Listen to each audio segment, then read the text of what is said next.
We'll now hear from the member for Mackellar. Thank you, Speaker. My question is for the Prime Minister. I have been swamped by Mackellar people writing to me of their horror at the atrocities occurring in Gaza. I share their distress and their calls for Australia to use all diplomatic levers to end these atrocities. France will soon join 147 nations in recognising Palestine as a state and a step towards achieving peace in that area. As we witness the mass starvation and the killing of so many civilians and children in Gaza, when will Australia be prepared to recognise Palestine as a state? Call to the Prime Minister.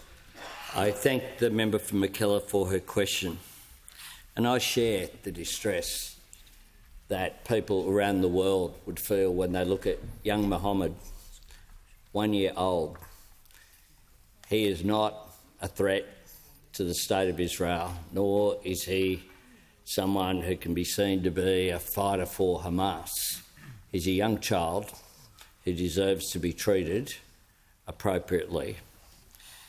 And the position of the Australian government is very clear, that every innocent life matters, every Israeli and every Palestinian. This conflict has stolen far too many innocent lives. Tens of thousands of civilians are dead. Children are starving. Gaza is in the grip of a humanitarian catastrophe, and Israel's denial of aid and the killing of civilians, including children seeking access to water and food, cannot be defended, nor can it be ignored. We have called upon Israel to comply immediately with its obligations under international law. We have also unequivocally condemned Hamas and said that it can play no role whatsoever in the future state of Palestine, and that hostages must be released immediately. I'll make 3 points about recognition. The first is that my government is committed to a two-state solution, Israel and Palestine. That has been a bipartisan position for a long period of time. Australia played a role in the creation of the State of Israel in 1948, and it's something we should be proud of. But what was envisaged was two states, not one. The second point I'd make is that the Foreign Minister announced last year that recognition of a Palestinian state by Australia might occur before the finalisation of a peace process. The third point is that the timing of our decision to recognise the state of Palestine will be determined by whether that decision advances the realisation of that objective. It must be more than a gesture.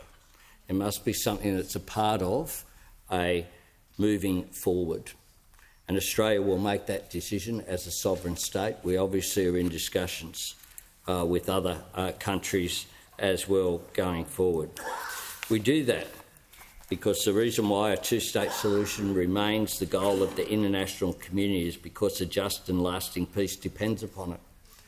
Prime Minister John Howard said that in 2006, that there can be no solution to the Middle East without solving the Palestinian question. And that means not just Israel's right to live in peace and security and to defend itself, it also means that the realisation of the legitimate aspiration of the Palestinian people to live in their own state with peace and security and the prospect of prosperity as well. I thank the member for her question.